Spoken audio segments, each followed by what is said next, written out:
This is the left-hand reverse around a corner.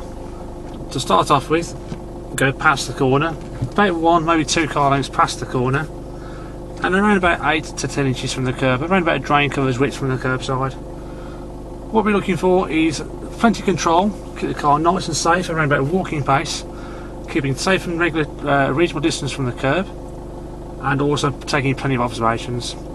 So your observations are as such: before you start off, have a good look around, do a full 360 observations. Is it safe in every direction?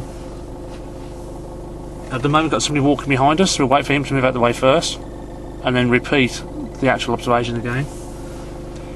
Once it's all nice and clear, handbrake off, gently going backwards, and as you can see the curb is staying in the same position in the rear window. Keep the curb in the same position, keep looking back window every 3 seconds, and if you need to, a quick check in the passenger side door mirror to make sure you're still keeping a safe distance from the curb. As you approach the bend of the curb starts to move to the corner of the window. Keep going past, find yourself a new reference point. In this particular car, the Ford Fusion, the new reference point now will be in the rear corner quarter light window. So keep moving back until you see the curb appear in that window. Every 3 seconds, checking that back mirror and the back window, and there you go. So the curb is now just entered and just exited the corner window, the quarter light window. Take another good pause, have a good look around, another 360 degrees. Anybody in any direction, if there is, handbrake on and wait until the actual road's clear. Now you're going to take up more road space by applying left-hand steer, so the front of the car can come to the centre of the road. When it's clear, handbrake off, and as you move back, keep the car moving at a slow pace and turn one whole steer to your left, and keep the curb roughly in the same sort of position.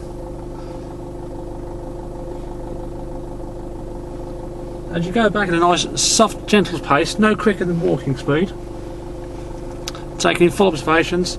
If the curb starts to move or goes back towards the back window, steer away from it. You may be getting too close. As you get into the road and you're into the mouth of the road, roughly where the giveaway line is, take another pause, have a good look around again. If it's all nice and clear and there's still no one walking towards you or driving towards you from any direction, then start to carry on. What you want to do now is, by using your door mirror, the passenger side door mirror, get the curb back into the same sort of position as where you was, and also making sure the car is now parallel. I'll attach a photo so you can see what I mean. Handbrake back off again and reapply that one steering back on again to bring you back round to the corner. Now as you see now, the curb's starting to move back around to reappear in the rear window. Just move the camera again to stick you back on the same position. There we go.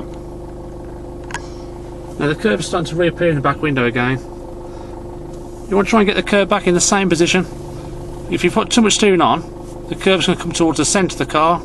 You may be getting too close, so just steer away from it. Half a steer maybe. When you know that you're parallel, the curb's back in a reasonable position, in other words 8 to 10 inches from the curb, and the car is parallel with the curb, return your wheel back to a straight wheel and keep going back about 1.5 to 2 car lengths. The examiner will actually ask you to stop when he feels that you've cleared the junction. Keeping that same walking pace and keeping the same distance from the curb. Nice and gentle. Don't go fast, the examiner's not there with a stop clock timing you to see how quick you can do it. He's there to make sure you can do it safely and under control. Once you're about 1 or 2 car lengths back from the junction, the examiner asks you to stop. Take a pause, handbrake on, pop yourself in neutral. That is the left-hand reverse complete.